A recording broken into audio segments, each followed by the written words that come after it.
Halo, selamat siang. Perkenalkan kami dari kelompok 7 kelas B 2018 akan mempresentasikan golongan dan mekanisme aksi kemoterapi pada pengobatan kanker. Selanjutnya akan dijelaskan oleh teman saya.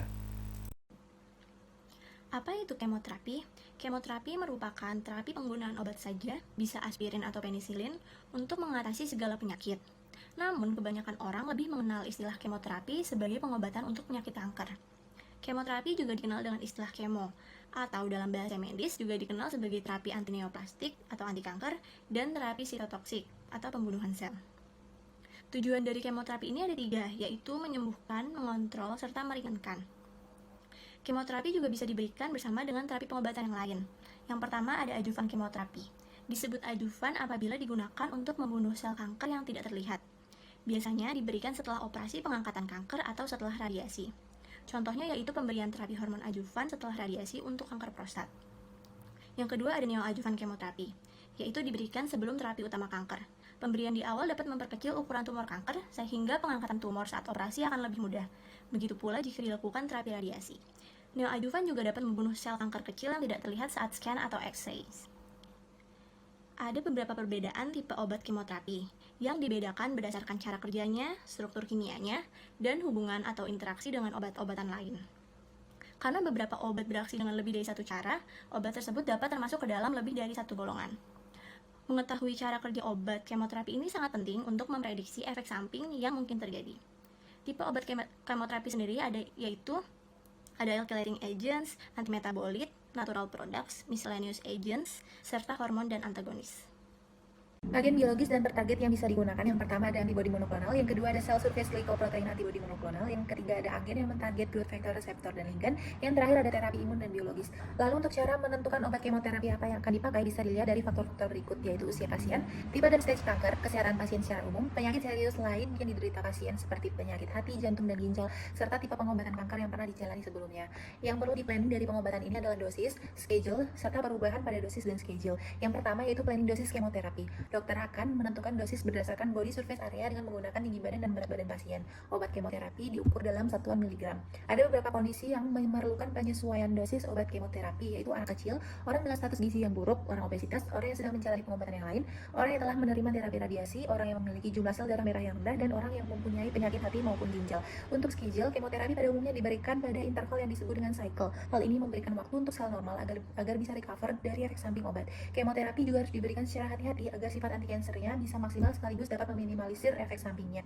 Kemoterapi dapat diberikan secara sistemik, yaitu oral, intravena, intramuskular, sukutan, dan dapat diberikan secara regional, yaitu intraarteri, intraperitoneal, intratumoral, bisa juga topikal. Respon dari kemoterapi ada 5. Yang pertama ada cure, yaitu pasien sembuh total dari penyakit dan memiliki kualitas hidup yang sama seperti orang sehat pada umumnya. Yang kedua adalah complete response, kanker yang diderita sudah hilang dan tidak ada bukti penyakit baru selama 1 bulan setelah treatment. Yang ketiga adalah partial response, yaitu pengurangan ukuran tumor dan tidak ada bukti penyakit baru selama 1 bulan setelah treatment. Yang keempat adalah progression, yaitu peningkatan ukuran tumor dan terdapat resi baru ketika menjalankan terapi. Yang terakhir adalah stable disease, yaitu tumor yang diderita pasien tidak mengecil ataupun membesar. Kemudian untuk efek samping kemoterapi yaitu dapat menyerang sel-sel yang normal. Sel normal yang diserang adalah sel yang membelah dengan cepat seperti sel darah, sel pada rambut, kemudian sel yang melapisi saluran pencernaan dan saluran reproduksi. Mekanisme kemoterapi yang pertama melalui alkylating agent. Alkylating agent adalah obat-obatan yang dapat mengalkilasi atau menginterkalasi DNA sehingga menyebabkan kehilangan fungsinya. Mengalkilasi berarti ada penambahan gugus alkil, sementara interkalasi berarti ada penyisipan spesies. Alkylating agent mengikat DNA secara kovalen dan termasuk efek siklus sel secara non-spesifik. Berikut merupakan tabel klasifikasi alkylating agent yang meliputi nitrogen mustard, methylhydrazine derivatif, alkyl sulfonat, nitrous urease, triazen, dan platinum coordination complex. Alkylating agent bekerja menghentikan pertumbuhan tumor dengan menghubungkan basa nukleat guanin dalam untaian heliks ganda DNA, sehingga secara langsung menyerang DNA. Hal ini membuat untaian tidak dapat terlepas dan terpisah. Karena itu, sel tidak dapat lagi membelah dan terjadi kematian sel. Di sini, contoh yang digunakan adalah carmustin. Kemudian, efek samping yang ditimbulkan alkylating agent diantaranya penekanan pada fungsi sumsum tulang, gangguan pencernaan seperti mual dan muntah, serta infeksi dan pendarahan. Frekuensi dan tingkat keparahan efek samping meningkat dengan meningkatnya dosis.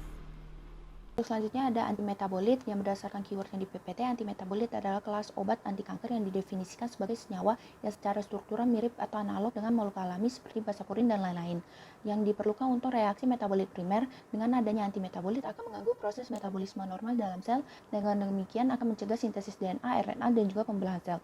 Untuk yang pertama ada inhibitor biosintesis purin dan pirimidin yang biasa disebut analog asam folat. Asam folat merupakan prekursor DNA yang penting. Asam folat akan berubah menjadi tetrahidrofolat atau THF yang berfungsi memindahkan gugus metil esensial untuk sintesis DNA. Target utama adalah inhibisi dihidrofolat reduktase atau DHFR.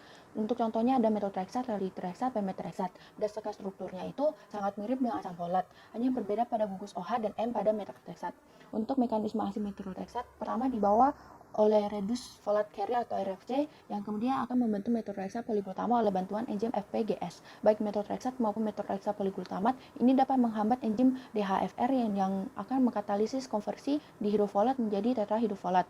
Yang kemudian efek lebih lanjut dari penghambatan DHFR ini akan terjadi pengurangan folat yang terreduksi yang merupakan kofaktor untuk sintesis timidilat yang berfungsi mengkatalisis sintesis nukleotida pirimidin. Methotrexat poliglutamat dapat menghambat sintesis de novo dari purin sehingga menghambat sintesis DNA. Analog purin atau 6-tiopurin ini merupakan analog purin dengan substitusi tunggal gugus diol di posisi gugus keton pada C6 cincin purin. Target inhibisi sintesis de novo purin, inhibisi RAC1 memasukkan tiodeoksiguanosin, trifosfat dan tioguanin trifosfat ke dalam DNA dan RNA. Untuk contohnya 6-mercaptopurin dan 6-tioguanin yang merupakan analog struktural dari hipoxantin prekursor purin dan juga analog guanin. Untuk mekanisme aksinya mercaptopurin ini, biasanya basapurin bebas akan diaktifasi oleh enzim HGPRT dengan menambahkan gugus PRPP yang terdiri dari gugus ribosa dan fosfat, yang kemudian akan membentuk nukleotida untuk menyusun DNA dan RNA. Tetapi pada kasus ini, 6-mercaptopurin yang akan diaktifasi menghasilkan 6-MP monofosfat yang dapat menginhibisi sintesis SMP yang berperan dalam pembentukan adenosin yang merupakan penyusun DNA. Selain itu juga dapat menginhibisi pembentukannya DNA. Untuk selanjutnya ada analog pirimidin. Analog yang paling banyak digunakan adalah 5-fluorourasil yang merupakan analog urasil tersubstitusi gugus fluorin. Untuk 5-fluorourasil ini diaktifasi dengan enzim sitidin deaminase dan timidin fosforilase pada jaringan tumor. Untuk targetnya akan menginhibisi timidilit sintase. Untuk contohnya ada capecitabin, gemcitabin, dan arasi.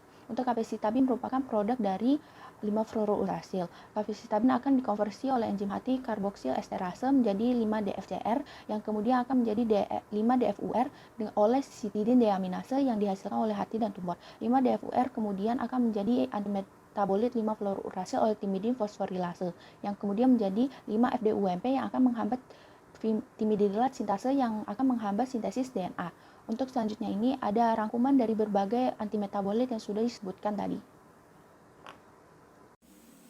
Selanjutnya adalah senyawa-senyawa anti kanker yang berasal dari produk natural. Beberapa contoh obatnya adalah sebagai berikut. Tetapi yang akan dibahas di sini adalah vinca alkaloids, taxans, dan antibiotik. Terdapat beberapa contoh dari vinca alkaloids. Namun yang paling sering digunakan adalah vincristin dan vinblastin. Vincristin memiliki mekanisme aksi sitotoksik, yaitu menghambat pembentukan gelindung mitosis dengan mengikat tubulin, di mana hal ini terjadi di fase embryo siklosel. Vinblastin memetilasi DNA dan menghambat DNA dari bersintesis dan fungsi. Aplikasi klinisnya seperti tetrasyapel, keduanya menggunakan neutral intravena dan memiliki efek samping sebagai berikut. Selanjutnya adalah taxans, yang merupakan senyawa paclitaxel. Mekanisme aksinya sama seperti vincristin, yaitu dengan sitotoksik, yaitu mengikat tubulin, mendorong pembentukan mikrotubulus, dan menghambat pembongkaran hasil penangkapan mitosis.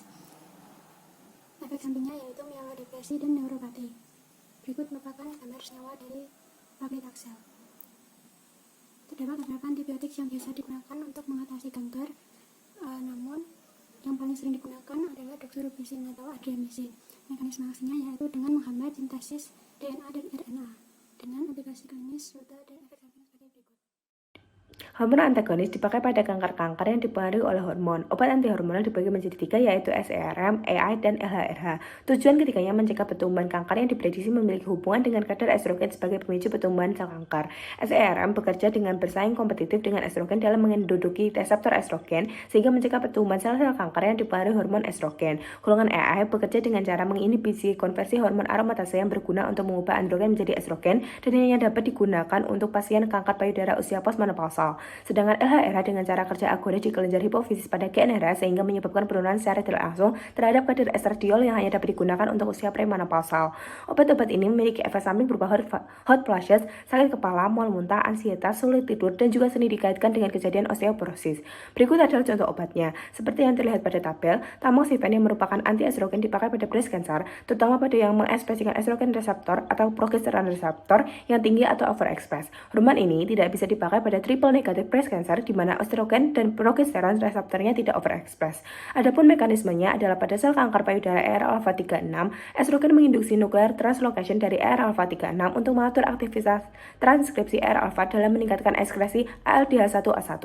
Peningkatan ALDH1A1 memperkaya breast cancer stem cell sebagai sumber metastatis kanker. Untuk mengeliminasi ALDH1A1 dapat dilakukan penghambatan aktivitas ALDH1A1 oleh DSF, DEAB atau antibodi anti-ER-alpha-36 seperti tamoxifen. Miscellaneous agent. Miscellaneous agent merupakan obat anti kanker atau anti neoplastik yang bekerja dengan mekanisme berbeda untuk mencegah perkembangan dan penyebaran sel neoplastik. Aksi dari obat agen ini bermacam-macam. Ada yang menghambat enzim ribonukleosida difosfat redukase, menginduksi terjadinya diferensiasi, dan memblokir aktivitas jalur persinyalan. Hidroksiurea menghambat enzim ribonukleosida difosfat redukase yang mengkatalisis konversi reduktif ribonukleotida menjadi deoksiribonukleotida, suatu langkah yang membatasi laju dalam biosintesis DNA. Obat ini spesifik untuk fase S dari siklus sel, di mana konsentrasi RNR maksimal. Resistensi obat. Resistensi obat merupakan kendala utama pada pengobatan kanker. Resistensi dihasilkan dari berbagai perubahan farmakokinetik dan molekuler. Beberapa penyebab umum terjadinya resistensi obat yaitu mutasi pada gen penekan tumor P53, cacat atau hilangnya kelompok enzim perbaikan mismatch atau MMR, peningkatan ekspresi gen MDR1 resistant multidrug yang mengkode hasil P-glycoprotein dalam peningkatan pengeluaran obat dan pengurangan akumulasi intraseluler. Salah satu cara mencegah terjadinya resistensi adalah menggunakan terapi kombinasi obat. Obat dalam kombinasi dapat menyediakan efek mekanisme resistensi yang spesifik untuk satu agen dan mungkin sinergis karena interaksi biokimia. Nah, itu tadi adalah presentasi dari kelompok kami. Terima kasih sudah mendengarkan. Apabila ada pertanyaan bisa ditanyakan setelah ini. Terima kasih.